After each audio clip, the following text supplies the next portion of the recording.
आपल्या सगळ्याच स्त्रियांना, भलेही ती गृहिणी असू दे, नाही तर बाहेर काम करणारी असू देत ऑफिसमध्ये, सगळ्यांनाच खूप कामं असतात आणि एक आपण काम डोक्यात घेतो आणि ते करता करता दुसरी कामं आपल्या डोक्यातून कधी स्किप होतात आपल्यालाच कळत नाही. आणि काय काय लक्षात ठेवायचं हा प्रॉब्लेम आपल्या सगळ्यांबरोबरच होतो.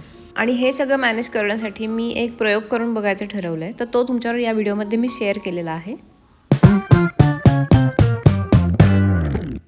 हाय, नमस्कार. तर स्वागत आहे तुमचं नव्या कोऱ्या ब्लॉगमध्ये. तर आज आहे भोगी आणि माहित नाही हा ब्लॉग तुमच्यावर मी कधी शेअर करणार आहे, पण सगळं झालेलं आहे, म्हणजे नाश्ता वगैरे करून झालेला आहे आणि आज मला स्वयंपाकाचं काम नाहीये. म्हटलं बाकीची कामं करून घेईन, दाखवते काय काय करणार आहे. स्वयंपाकाचं काम नाही, कारण कालची माझी गवारची भाजी कावळा तर कालची गवारची भाजी जी आहे ना ती आहे शिल्लक. मला त्याचं काही करायचं नाही एवढं. वरण पण आहे, म्हणजे फोडणीचं वरण आणि पोळ्याच करायच्या. तो म्हटलं आधी बाकीचे जे खूप दिवसापासूनचं काम पेंडिंग होतं, बरेच दिवस झालं, मी दाखवते तुम्हाला, ते मला करायचं आहे. तर म्हटलं आज ब्लॉग करायला हरकत नाही. आणि भोगीची भाजी आणि भाकरी जी आहे ते मी रात्रीसाठी प्लॅन केलेलं आहे. दुपारी अन्वी आणि केतन दोघंही जेवायला नसतं, म्हटलं रात्रीच करूया, कारण सगळे असतील तर मग मजा जास्त असते. ते रात्रीचा प्लॅन आहे. तो आता दिवसभरात काय काय होतं ते तुमच्यावर शेअर करतो. झालंय काय ना, हा जो इथे असे कॉर्नर असतात ना, तर ते खूप काळे पडलेले आणि मी तिथे थोडं घासायला घेतलं, तर म्हटलं तुमच्यावर शेअर करूया. तर हे काळे पडलेले आहेत, हे घासलेलं आहे, पण हे जे आहे ना हे असं थोडं कॉर्नर काळे पडलेले आहेत. बरेच दिवस झालं मी म्हणते घासूया, पण टाइम नव्हता होत. इथे दिसतंय तुम्हाला तसं. तर आता मी ते आज क्लीन करून घेणार आहे आणि त्यासाठी जे आहे ना थोडं हार्पिक, थोडं डिशवॉशरचं सोप असं मिक्स केलेलं आहे या ह्याच्यामध्ये आणि आता मी त्याने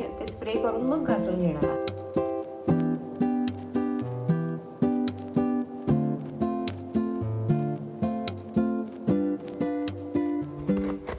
हे काम झालं आणि मग एक पार्सल आलं होतं माझं.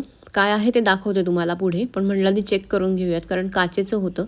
सो या ज्या बॉटल होत्या त्या मागवल्या होत्या मी. ते दाखवते तुम्हाला कशासाठी मागवल्या आहेत, पुढे कळेलच.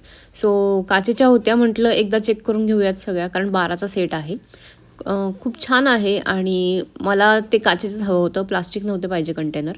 सो अवॉइड करते मी प्लास्टिक कंटेनर्स यूज करायचं. तर दाखवते मी तुम्हाला पुढे. सकाळनंतर डायरेक्ट आत्ता भेटते, कारण सकाळी सगळी कामं झाली आणि विसरले होते की आज मला व्हिडिओ टाकायचा होता. तर त्याचं एडिटिंग करत बसले, त्याचं थंबनेल आणि ते बरंच सगळं करायचं होतं. सो त्याच्यातच सगळा वेळ गेला. त्यानंतर अन्वीला आणलं आणि आता भोगीची भाजी करायला घेतलेली होती. तो म्हटलं तुमच्यावर शेअर करूया. तर पटकन तुम्हाला सांगते भोगीची भाजी कशी करते ते. आणि दुसरी गोष्ट, इथे ना भाज्या सगळ्या मिळत नाहीत. सो माझ्याकडे पावटा नव्हता, घेवडा ह्या 2 भाज्या नव्हत्या. आता ज्या आहेत अवेलेबल त्याच्यातच मी भाजी करणार आहे, कारण भोगीच्या दिवशी भोगीची भाजी होणं महत्वाचं आहे. तो भोगीची भाजी कशी करते ते झटपट शेअर करते आणि त्याचबरोबर आपली बाजरीची पण भाकरी असणार आहे. सो पटकन दाखवते. इथे सगळं तयारी करून ठेवलेली आहे. इथे मटार, शेंगदाणे, हरभरा, वांग आणि बटाटा, टोमॅटो, कांदा आणि गाजर या सगळ्या भाज्या आहेत माझ्याकडे. हे सगळं मी ऍड करणार आहे. आणि इथे जो आहे हा काळा मसाला जो असतो त्याची तयारी केलेली आहे.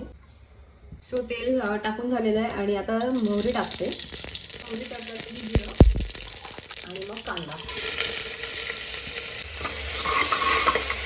छान परतून घेते. कांदा परतून झाला तर याच्यामध्ये मी हा मसाला जो बनवलेला आहे तो घालते. आता मग मी तुम्हाला दाखवला तव्यावर, त्यात फक्त हिरवी कोथिंबीर घातलेली आहे. तर तो परतून घेते. मसाला परतून झालाय तर टोमॅटो ऍड करते. लाल तिखट, हळद, घरचा मसाला. हा पण एक असाच मसाला आहे भाजीसाठी, म्हणून कांदा लसूण नाही, धणेपूड आणि मिक्स.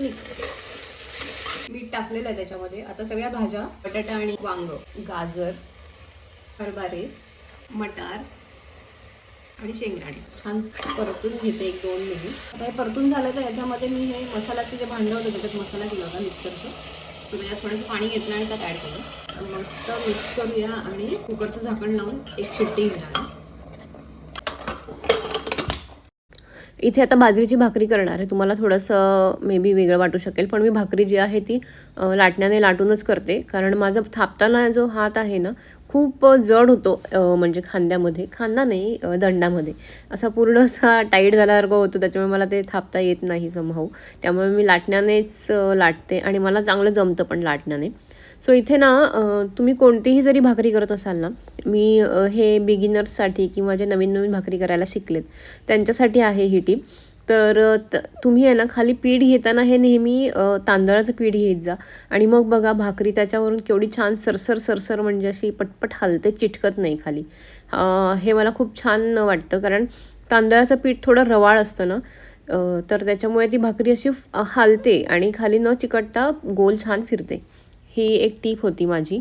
आणि मग काही नाही, मस्त फटाफट अशा 2-3 भाकरी, कारण आम्ही काही जास्त म्हणजे एकच भाकरी खातो. सो 3 भाकरी गेल्या आणि ह्या पहिल्या भाकरीला तीळ लावायचं मी विसरले होते, तर सेकंड आणि थर्ड भाकरीला मी तीळ लावलेत. सो छान एन्जॉय करते. मला भाकरी बनवायला आवडते आणि ती फुगली की अजून जास्ती मजा येते.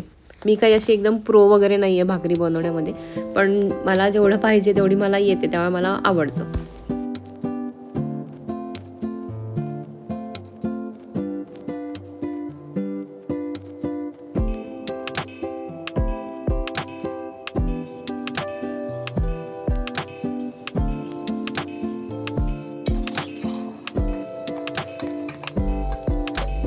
आणि भाकरी जी आहे ना, ती मी एकाच बाजूने न भाजता मी दोन्ही बाजूने भाजते. एका बाजूने चांगली भाजते आणि दुसऱ्या बाजूने थोडी कमी भाजते, पण म्हणजे मी सगळीकडून नीट भाजून घेते तिला, तर माझं समाधान होतं की नाही बाबा भाकरी नीट भाजली गेली असेल असं.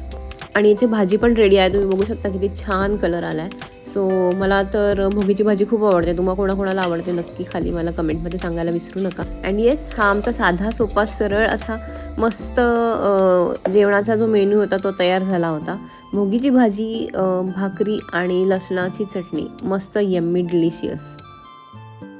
हाय, तर मी आज डायरेक्ट तुम्हाला दुसऱ्या दिवशी भेटते. तर आज संक्रांत आहे आणि पूजा पण करायची आहे. सो आता एक पार्सल रिसीव्ह झालं, तर ते तुम्हाला दाखवते. आणि कालच्या ज्या बरण्या तुम्हाला दाखवल्या होत्या मी, सो त्याच्यासाठी मला ते फ्रीजमध्ये ऑर्गनाईज पण करून घ्यायचं आहे. तो ते एक असणार आहे आज. सो मी आता तुम्हाला जे काही पार्सल रिसीव्ह झालंय ना ते दाखवते आणि कशासाठी आहे ते पण तुम्हाला कळेल. सो हे जे आहे ना, हे मला माझी रोजची कामं जी आहेत ना ती सोपी होण्यासाठी, किंवा मला काय कामं आहेत बाबा काय नाही त्याच्यासाठी मागवलेलं आहे. तुम्हाला कळेल काय आहे ते दाखवते मी. तर हे जे आहे हे मी डेली प्लॅनर मागवलेला आहे.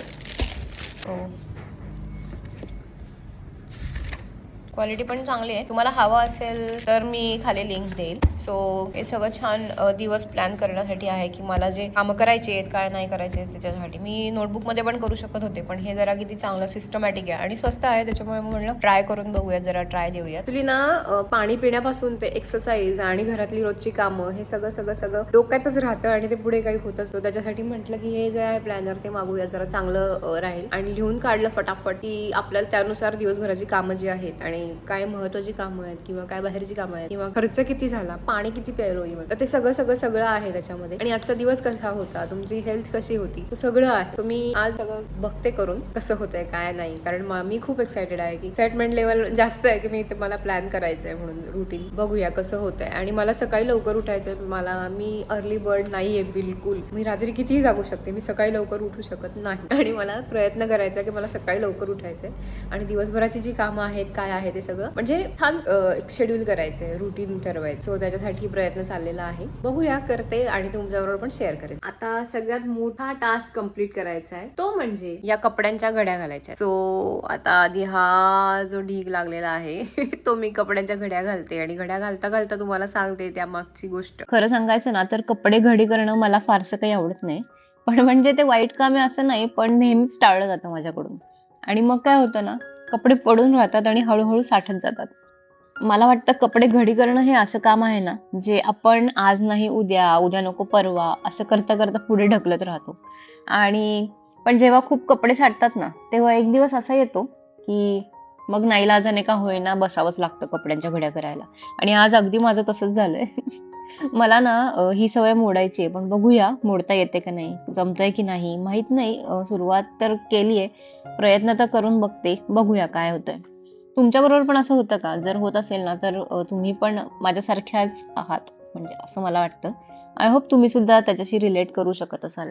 सो आता जेवण झालंय आणि म्हटलं आता फ्रीज क्लीन करून घ्यावा, कारण बरेच दिवस झालं क्लीन नव्हता केला. क्लीन करताना तर दाखवणार नाही, पण त्याच्याबरोबरची एक गोष्ट शेअर करणार आहे, ती तुम्हाला दाखवते पुढे. पण आधी फ्रीज क्लीन करून घेते. म्हणजे फ्रीज एवढा मोठा घेतला होता की बाबा सामान बसेल आणि असं तसं ब्ला ब्ला ब्ला, पण जेवढा मोठा फ्रीज तेवढं सामान जास्त आणि ते बसायला म्हणजे बापरे, एवढा मोठा फ्रीज असून पण बसत नाही.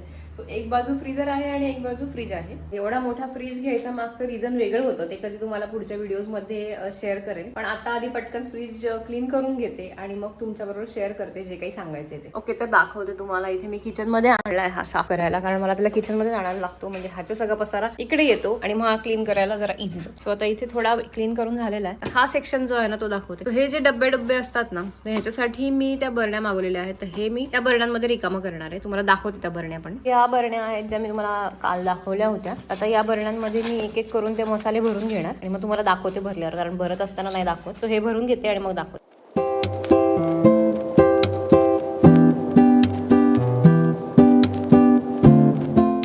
ह्या टोटल 12 बॉटल्स आहेत.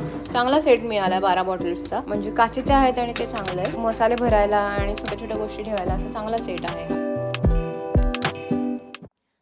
इथे दिसतोय तुम्हाला. आता हे 3 जे आहेत तर ईस्ट तर काही याच्यात ठेवू नाही शकत मी. तुम्हाला माहिती असेल तर सांगा. हा एक्स्ट्राचा आहे छोले मसाला. तो मला लक्षात आला, मग मी तसाच ठेवला. आता म्हटलं तो संपल्यानंतर वापरू. आणि हे जे आहे बेकिंग पावडर, तर ती जी आहे ती 100 ग्रॅम आहे. सो ही बरणी 50 ग्रॅम भरतीये ऑलमोस्ट. थोडी कमीच आहे म्हणजे 50 ग्रॅमला असं वाटतंय, पण मग त्याच्यात बसलेलं आहे सगळं. हे 3 असेच ठेवले, बाकी सगळं. सो आता जो आहे पूर्ण पसारा जो आहे तो क्लीन करून घेणार आहे, कारण बराच पसारा झालेला आहे इथे ओट्यावर. आणि मला आता बनवायचे आहेत लाडू. सो लाडू पण बनवणार आहे. तर हा ब्लॉग तर मी आता इथेच थांबवते.